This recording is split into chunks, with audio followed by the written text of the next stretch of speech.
warahmatullahi wabarakatuh. Apa kabar soli dan soleha level 5? Ustazah berharap semuanya sehat-sehat semua. Nah, hari ini kembali lagi bertemu dengan Ustazah dalam pelajaran tematik tema 5C, makanan sehat, subtema 3, pentingnya menjaga asupan makanan sehat, pembelajaran 1 dan 2. Oke, sebelum kita mulai belajar, kita berdoa dulu ya. Ustazah menghayal nih untuk berdoa. Itu Ustazah ya. Tangan kanan diangkat ke atas, tangan kiri diangkat ke atas, kedua tangan diangkat dan direkatkan. Berdoa, kita mulai. Oke, berdoa selesai. Pada tema 3, subtema 3, pembelajaran 1 dan 2, kita akan belajar tentang iklan, pencernaan, makanan sehat, dan karya seni rupa daerah.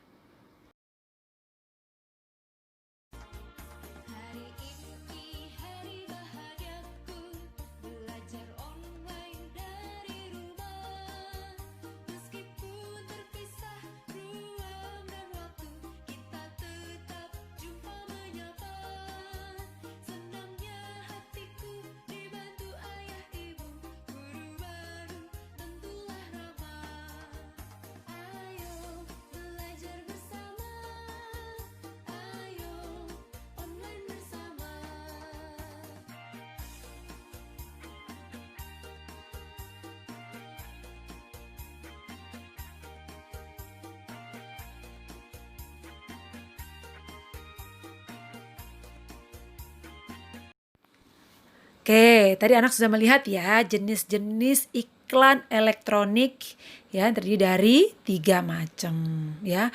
Sekarang kita lanjut. Anak-anak masih ingatkah tentang pelajaran sistem pencernaan pada manusia? Nah, sistem pencernaan kita terdiri atas berbagai organ yang membantu dalam pencernaan makanan dan asimilasi nutrisi. Jadi apa itu pencernaan?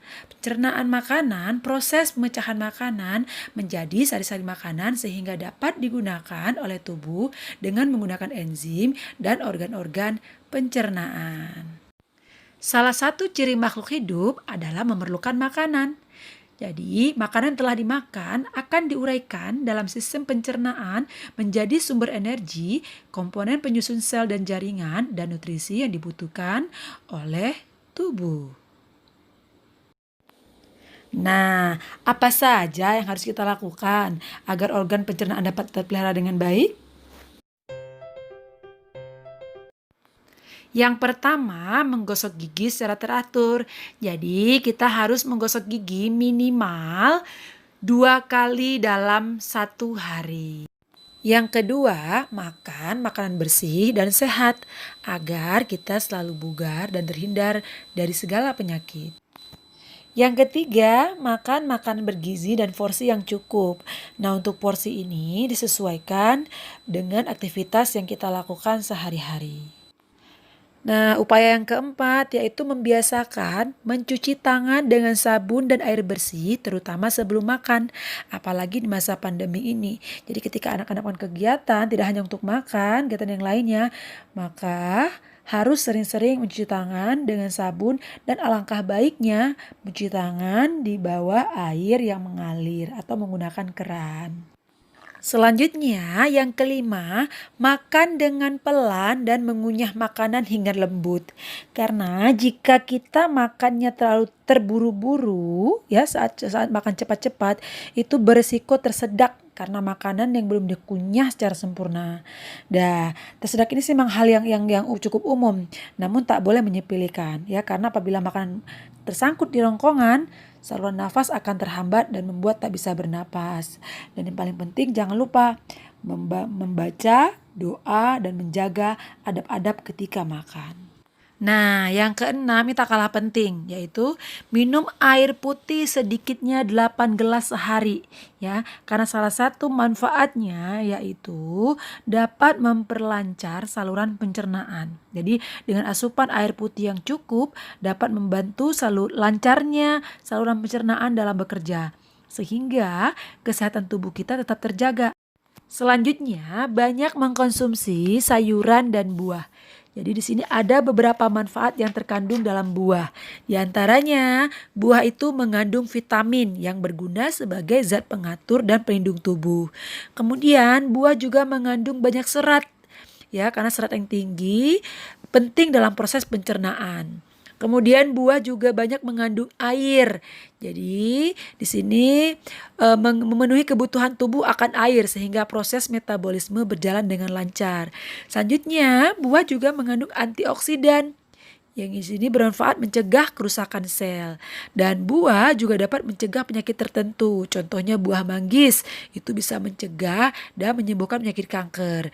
Dan buah juga dapat meningkatkan daya tahan tubuh. Itu jika kita konsumsinya secara teratur. Nah, upaya selanjutnya yaitu tidak memakan makanan yang terlalu pedas dan asam.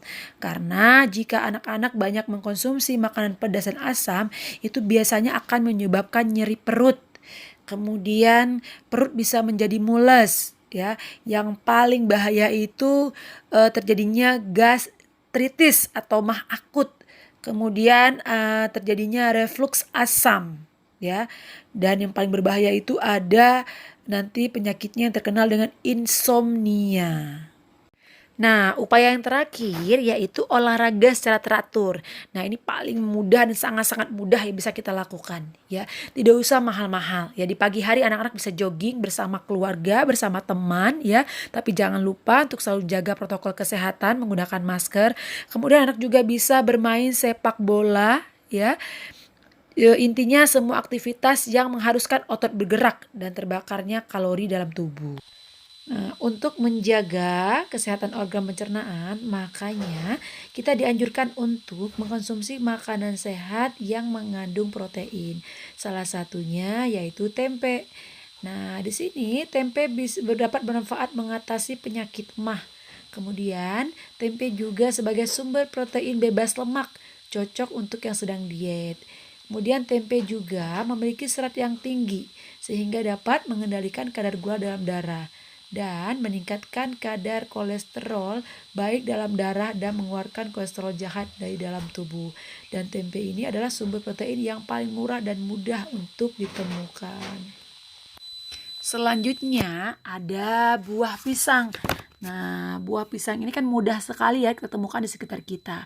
Jadi hampir setiap pelosok itu terdapat berbagai macam pisang. Salah satu manfaatnya yaitu pisang ini dapat mencegah MAH dan luka akibat gangguan pencernaan. Karena teksturnya yang lembut, pisang dapat menetralisir iritasi pada bagian dalam perut.